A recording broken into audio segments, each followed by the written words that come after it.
Good morning. Welcome to the Lovin Dubai show. Today we're doing the show a little bit differently than before. We're flipping it on its head, and joining us right now is the founder and managing director of Adfolks, Arun Mohan. He is here to share his invaluable insights on cloud native transformations and the future of technology. With over 15 years of experience in this field, he is not just an expert but a visionary, and we want to know, will AI actually take our jobs? His journey is not just about business success, but also about embracing humanity in technology. Very excited to have you. Thank you so much for being here on the show. Thank you so much for inviting. Thank you. Let's go. Let's start. So I fear AI. I just want to point this. I think I've mentioned this over and over and over again over, the show. Maybe there should be a cut of like the amount of times Farah has mentioned I fear AI. That would be funny. But if you can explain what generation AI and what is the future of technology? Amazing. It's a good question, actually. So let me split this question into two. AI is different, Gen AI is different. AI is a powerful learning language. Let me put it that way. I mean, from a layman perspective, right? There's a lot of learning that AI does when you interact with your mobile app or web or your the physical world, right? What Gen AI does is take this knowledge and create documents or the content or the videos and which is more personalized to you. So it's AI is there for years, just learning. But when Gen AI came, it produced things for you, right? Before it was like somebody have to produce things. So there's a lot of learning in your behavior. Example, a recommendation system in Amazon. You buy TV, you have to buy a TV stand, right? This is a learning actually inside the Amazons of the world, right? But how to produce this, how to produce a content or some action towards it, that's Gen AI does. I mean, it's not just the creating content people misconception is that it is just to create content. It's not. It's so powerful, and we just started the wave. But talk to us about that power, like in simple terms. How will this Gen AI shape our future? Amazing. So I woke up today morning and I'm living in Dubai. I want to take a keto diet for this week. Okay. Sure. What's the next steps to go, right? Starting from home, I want to make sure that my groceries are filled with all the keto things, and I want to make my lunch, dinner, everything is taken care of, right? I go to noon.com or Amazon or any e-com for that matter. All these e-com have multiple channels, right? It delivers grocery, it delivers food, it delivers a lot of stuff. The moment you explain to them, assuming a chat bot or a chat system, right? Inside I'm trying to be as much layman I can. Yes, we appreciate that. We really do. And it's like, okay, I would like to go for a keto diet today, and it asks you, okay, which kind of keto diet and what this thing. The moment it will go to all of the back-end process, likes of grocery, food, the lunch, what you want to eat, the restaurants you want to choose, automatically it picks up things for you and say that, give you a feedback. Can you give a feedback? This is what you're looking for. If you say yes, no, the moment it automatically plays the orders for you at your office, home, grocery, everything. This is an example of how AI will impact. So I'm talking from more of an e-com world so that people can relate, right? Yeah. This is an example of using Gen AI because it produces things, right? It's not just learning. Learning I mentioned before, right? Learning and producing things. That's two different things. That's the difference. Interesting. So I mentioned at the beginning of the show that I do fear AI, and the only reason I fear AI because it might take over our jobs. So what is the rise of like Gen AI and of course the future of employment right now? I'm hearing this lot of content out in the market, Gen AI taking. So to be honest, no, it's not there actually, right? Today, what Gen AI can do, it can create video content, it can create logos, it can create copyright content, whatever it is. Still, you need a supervisor. Did any AI produce content without supervisor? Sure. Until that moment, things are good. Yes, it's replacing job. I mean, people who are doing repetitive tasks. Like, I outsource all my, consolidating all my bills outsource. I mean, it's not happening here, right? People, there's a lot of outsourcing companies take this job and consulting all the invoices. That kind of work is getting replaced with AI, right? I mean, with Gen AI, because it calculates and consolidate all the bills, right? That's there. But when it comes to creativity or create a very, very, as a marketer, it will be very difficult to say, because today people use Gen AI for prototyping only. It's not production ready.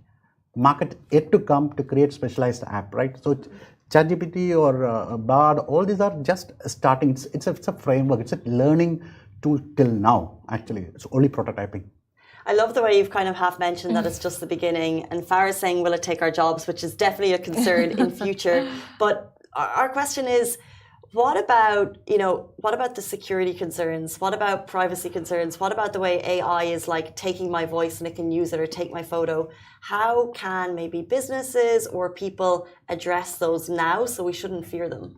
So I mean, this is bit technical actually. There are techniques like jailbreaking, Gen AI and things like that. So there are in IT world it's called firewalling, controlling who talks to what and control what data leaves out. It's called guard railing actually.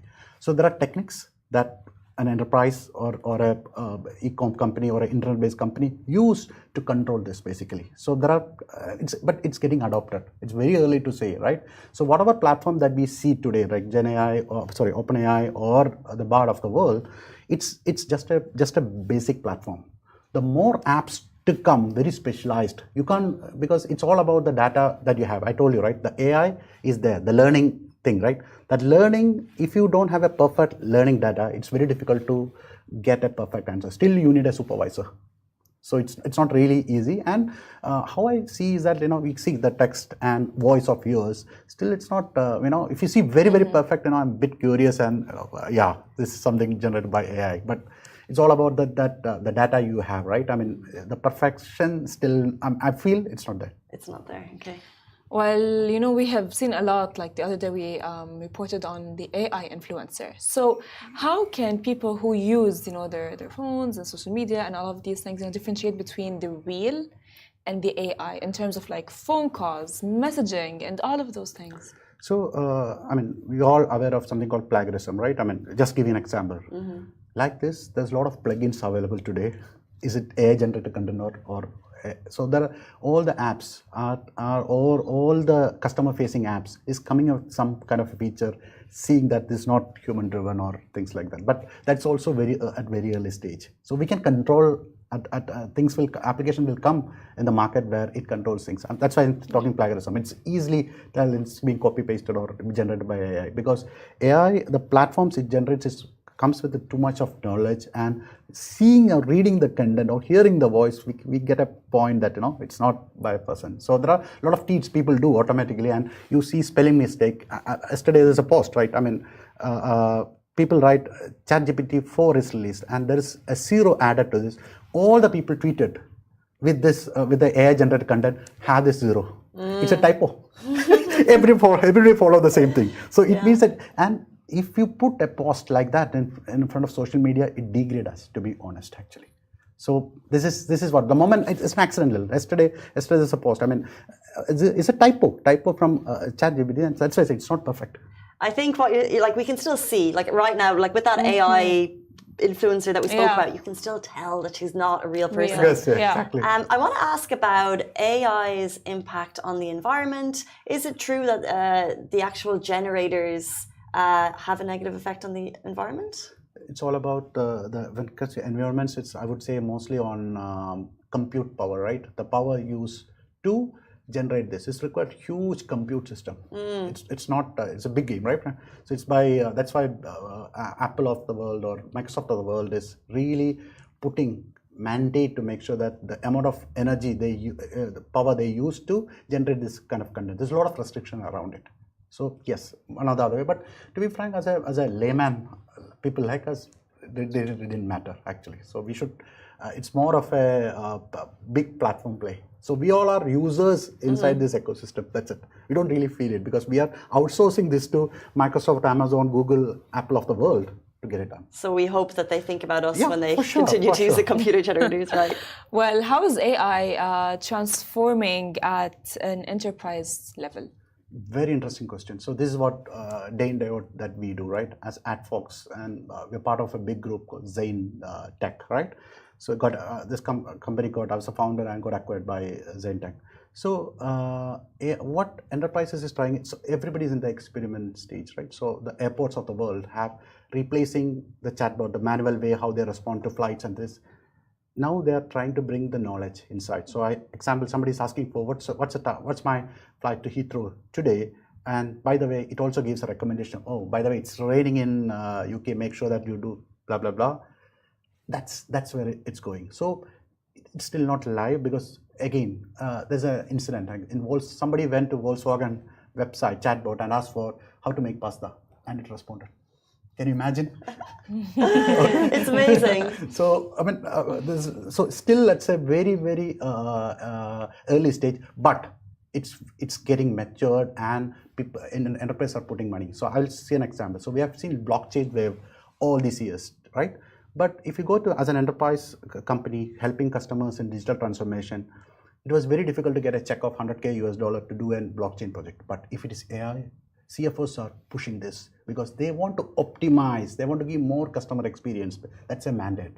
Doesn't care how it is being done because AI is so powerful so that it can do a lot of things, improve and optimize the cost, how the business is run today. So that's why enterprises really embrace. It's not like a technology that we have seen so far. It's getting matured, early stage, but still there's money actually. Enterprises are putting money, invest in doing research and see how this will help the business to optimize. I feel like I know what the answer to this question is going to be, but when AI, initially came to the fore in media, Elon Musk was, speaking of its benefits, and then he was like, okay, we need to pull back. It needs to be regulated. In your opinion, should we fear AI or should we embrace it? We should embrace it actually. So if you fear, I don't think there's no, look, talent can come, right? There's a competition for me, competition for you, right? Can you stop it? You can't. People come, but these are just tools which enable us to do more actually at scale. So in future of a startup will be at 10 million USD annual recurring revenue company would be like, only 10 people, works with 10 people because 10 people can do multiple stuff and a lot of automation can be done at scale. So especially in Middle East, right, it's more of a SMB, small and medium business, right, everywhere that you see. Embrace AI so they can do lot of these operations at scale. They don't need a lot of people to get things done. So this is interesting. That's why Middle East, let me put it, UAE becoming an AI powerhouse of a lot of announcements. Microsoft investing in Abu Dhabi with G42. So all these is showing that there is a lot to do. And to be frank, I'm so proud to say that UAE becoming a center of AI power, and we are in the right place and the right time. This is opportunity for all of us. Interesting. Well, of course, I just would like to know, like, how can, individuals, like all of us, adapt to the technology and the AI as like a whole? So, so there's two kind of users, right? Let me put it as citizens. Let me tag all of us citizens, like in our day-to-day life, how to adopt. So, I woke up today morning. I want to put a go-to-market strategy for one of the product that I want to go. How I embrace AI, I see what are the scenarios. This is my USP of my customer.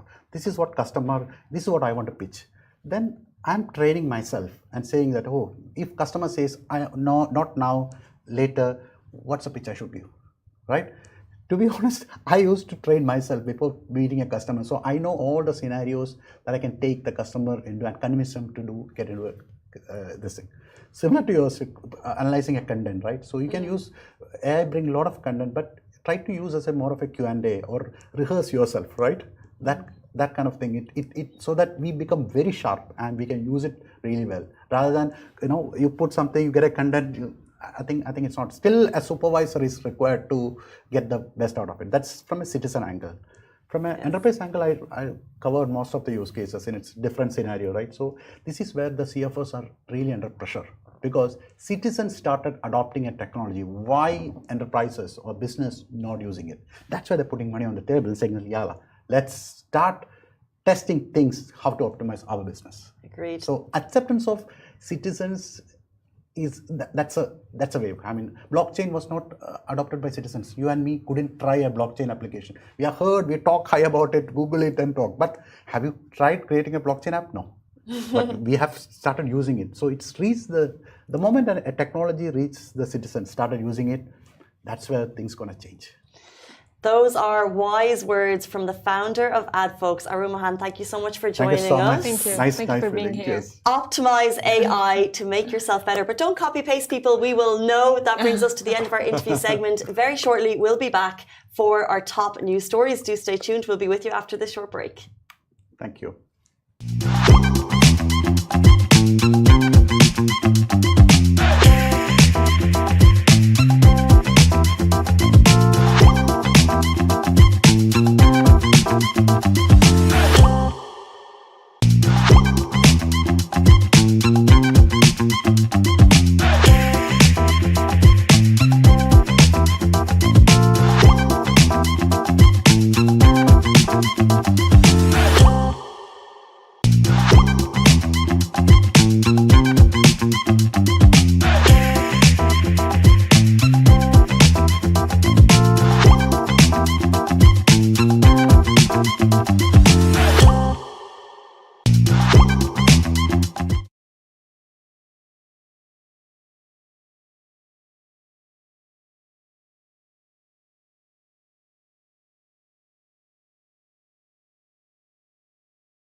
Hey guys, welcome back to the Lovin Dubai show. Okay, my mind is blown with AI, but your mind is about to be blown with the big stories of Dubai today. A new 10-year blue residency visa has been announced. As well, a Dubai company disappears with $17 million from investors, which is scary. We're talking about the truth behind the Mars chocolate bars. Are they halal or not? As well, use the Dubai test to determine whether conversations will be useful.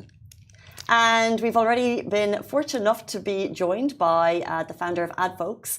But let's jump into our top story. So a new 10-year blue visa residency has been announced. What does this mean and can you get it, I think is the question of the day. So the cabinet, chaired by His Highness Sheikh Mohammed bin Rashid Al Maktoum, Vice President, Prime Minister of the UAE and ruler of Dubai, has approved decisions in the sectors of society, education and economy. This happened yesterday, and among the many announcements came a 10-year residency update, which means, of course, we are all ears.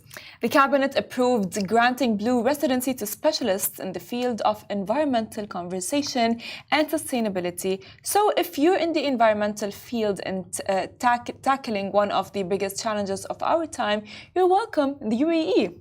So we're going to have more information on that as we get it, but it sounds like they're giving sustainability and environmental heroes a 10-year residency, which is amazing. But not just that, one of the other updates from the cabinet, they also discussed cold calling and regulating it, which means this could be the end of cold calling in the UAE. I think most people who are affected by this are property owners. I was speaking to May yesterday in our office. He owns a property in Dubai, and he says, constant cold calling from agents saying, hey, I've got like someone so interested in your home, I could sell it to you tomorrow.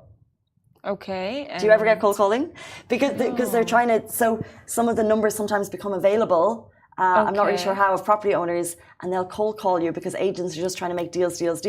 And their job at the beginning is to cold call, to get in touch with people. So the UAE, the cabinet discussed that yesterday and they want to regulate it.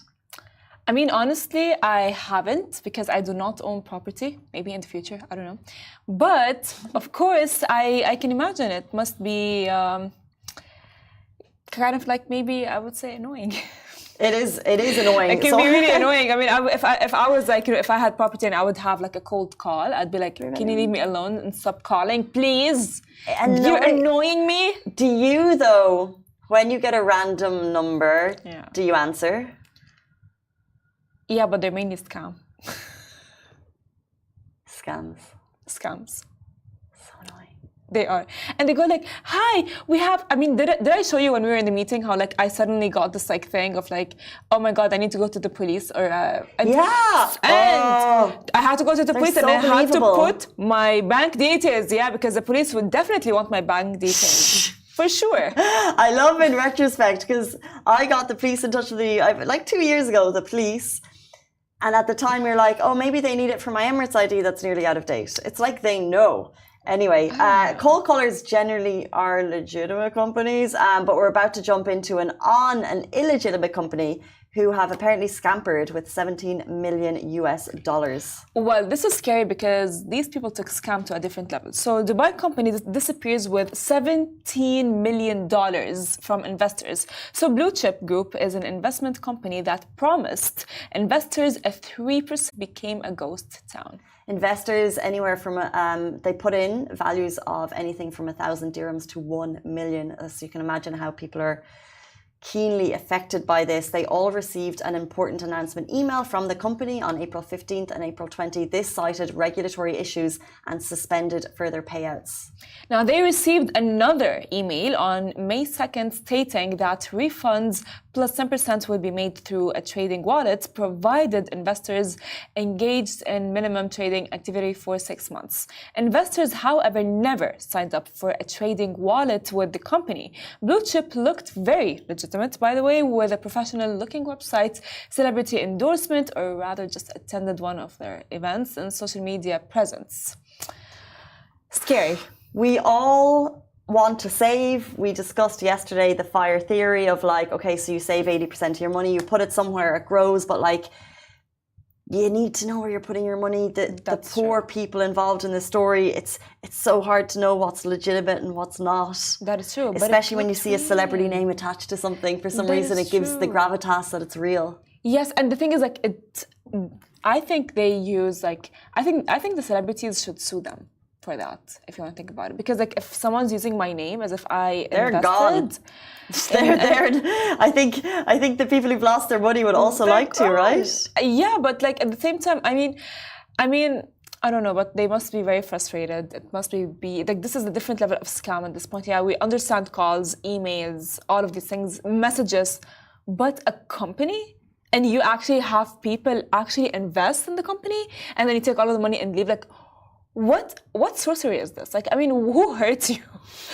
Actually, and to operate it from the UAE, because as far as our knowledge goes, a lot of these scam operations are in different countries, and they've got they've got offices set up. But to run it from the UAE, I think you're putting yourself in extremely hot water. And we do know that that there's regulations against this.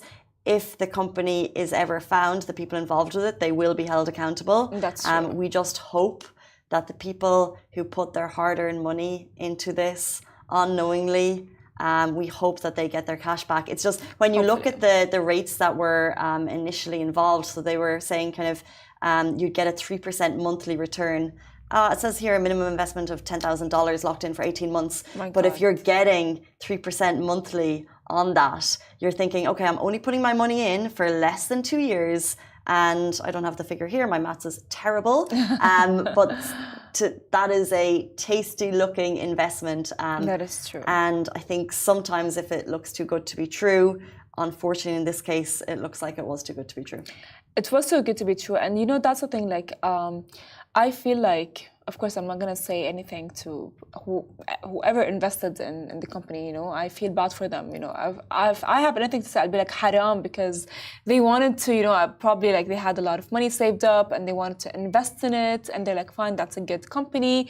A lot of celebrities invested in this company. So how bad can it be? And that's how bad it can be. It turns out to be like, it does not even exist. Does not even exist. Yeah, really tricky. You can see the full story on Kalish Times, and it's also on our Instagram feed. Jumping into another story, we're talking about Mars chocolate bars, my favorite. Well, I love chocolate. I love chocolate, of course. Mars is not my favorite, but the truth behind Mars chocolate, are they halal or not? So I'll ease it up. Dubai municipality assured that all Mars bars in Dubai are halal, as the Dubai Agriculture and Food Safety Authority relayed the same message and added that whether locally produced or imported, all food products in circulation are subject to strict controls through the Love Mars. It stated that any products must meet approved standards before entering the country. Also, regular checks are done on food items to make sure that they're safe to eat. So, it further mentioned as well that its actions are guided by technical regulations and standards, which are consistently revised to stay aligned with the latest advancements. So, of course, you can use the, don't forget to like. I feel like it's very easy when there have been a lot of like rumors around, not only with Mars, with other products, like, oh, this is not halal, this is haram, this is that. But we forget that we are actually living in the UAE, and the UAE never allows anything to enter without even checking it beforehand. Good regulation here, good point.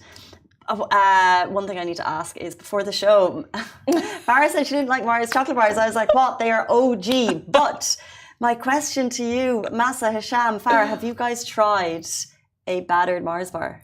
No. Well, maybe if I try it, I'll change my mind about Mars. I used to work in a chipper, Okay. like a chip shop, and you would batter the fish. So the batter that you would use for the fish, fish and chips. You know the batter that goes on the fish. You use that batter. You put a Mars bar. You put the Mars bar in the frying, the vat of oil with the batter around it. And it is literally the most, because it gets so melty inside, because you know that it's the stuff on the inside that you don't like, with the caramel and the squidgy, not mousse, the squidgy. Yeah. And then it's so gooey, and then you've got the fried. It's probably the worst thing you could do for your heart. So on a health note, I do not condone. But for a most ridiculous treat you'll ever have, battered Mars bar. Do they sell them in Dubai? Has anyone ever had one? Battered one? I don't think so. I mean. Yeah. Anyone watching on Instagram, TikTok, do they sell battered Mars bars in Dubai? I feel like I saw one on a menu in the last year, and I can't remember where. I don't know. How many calories is that? Many. I think you would need to work out at the gym for like 4 or 5 hours minimum to burn it off. You'll feel really sick after, so you won't want to eat for a while. Yeah, but still, I don't think that would. So good. Battered Mars bars, anyone? I know I'm actually going to need to check, but not the time to do it. But it's time. And if there's ever a place, I'll get us one so you can all try that amazing treat. It's not about the weight. It's like, when we talk about fire, and it's like, should you save your whole life? Yeah. And then, but like with like food, should you eat nothing and then just feel like peak health, or like indulge a little bit? You got to indulge a little bit. Yeah, but moderation on all accounts. But I fear for myself, because if I'm going to indulge, I'm going to indulge like fully. Yeah, it's hard to to stop at one. That's true. Okay, let's jump in. This was really cool. This was in the Financial Times. There's something called, you can use the Dubai test to determine if conversations will be useful. So this came by financial columnist Janan Ganesh, and he said the recipe to determining stimulating discussion, he advises bringing up Dubai, and then you'll figure out whether or not the conversation will be useful or not. So in the column, he wrote, this is the Dubai test. Soon after meeting, someone mentioned Dubai. If it provokes a smirk and a jibe at the crassness of the place, this is useful. You can filter that person out. So basically, if you're like, oh, I live in Dubai, and they're like, that place, then he said, filter that person out. He basically said knocking Dubai took over long ago from knocking LA as the blandest opinion in the world. People are bored of the opinion that people don't like Dubai. Why? Let's put the case there for this city. He said the transfer of power from the west to the east is visible as it is now. Nowhere has it been before. We've got Asian big spenders. We've got all people from all over the world coming here. You don't need to like the city. You don't need to find it stimulating, but you need to understand that it's an interesting place to be. I kind of honestly agree. Because I feel like people who go oh yeah, you know what? I don't like Dubai, and they start I don't know, it's saying, oh no, Dubai. They do not understand Dubai. You know? Yeah. Yeah, there's the saying, I've seen it on TikTok, you have to be in it and live in it to understand it. But you know why I think there's a negative view of the city? Why? Because the media. There's every now and then there's a stick on the city like story that goes live in a publication, whether it's in the UK or the US, and people take that as gospel. And I urge you so much, whatever you're watching on TikTok, whatever you're reading on Lovin Dubai or anything else, read it with an understanding that there could be a bias. There's media bias, whatever you hear, like the gossip that you hear in your life, like just because someone is telling it to you, don't take it as face value. Like stories that get painted of the city in general, like if you're here and you're really part and you see how much the city is transforming, it's mind-blowing. It's literally mind-blowing what we're seeing this city do. And if the West chooses to take that negative view, like just, I would urge people in the West to actually make more of an informed opinion rather than just taking one article as face value. I agree with you. But that's the thing, like, you know, they actually do that. But they do have that as well. You know what I mean? Like, it's like, yeah, you know, I can form an opinion about, let's say, Canada. And be like, oh yeah, you know what? It's the coldest place. There's nothing to do. Everything closes at 7 p.m. People sleep early. I can say that, right? Yeah, so but that's because this is because of the media. But if you would go and talk to someone who's Canadian, they're going to be like, what? No, that's not true. Nicest people in the world, yes. Nature, beautiful parks, you know, mountains and skiing, amazing. Literally. And the same goes to a lot of other cities and a lot of other countries. So if you are talking about Dubai, experience it first, honey. Yeah, come here, because like that whole narrative, like it's just skyscrapers, and it's so not true. Like there's culture, the nature. We're obviously a little bit biased because we work for Lovin Dubai, and we tell the stories we tell positive stories. That's it. But how many times have we said that we are grateful, even off the show, not because we're on the show, but we both are grateful. Massively so. Yeah. The opportunity that this city has afforded me versus what I might have had at home is tenfold.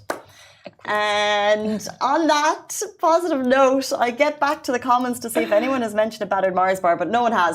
So that is going to be my Google topic for the day. 9:32, our show was a little bit late today, so we appreciate everyone who's still watching. If you missed the beginning of the show, you'd like to get insights on AI, we also go live in podcast format. Please hit that subscribe button. We'd really appreciate it. But yeah, that brings us to the end of the show. Thank you, Farah. Thank you. We'll see you tomorrow morning, same time, same place. Bye-bye.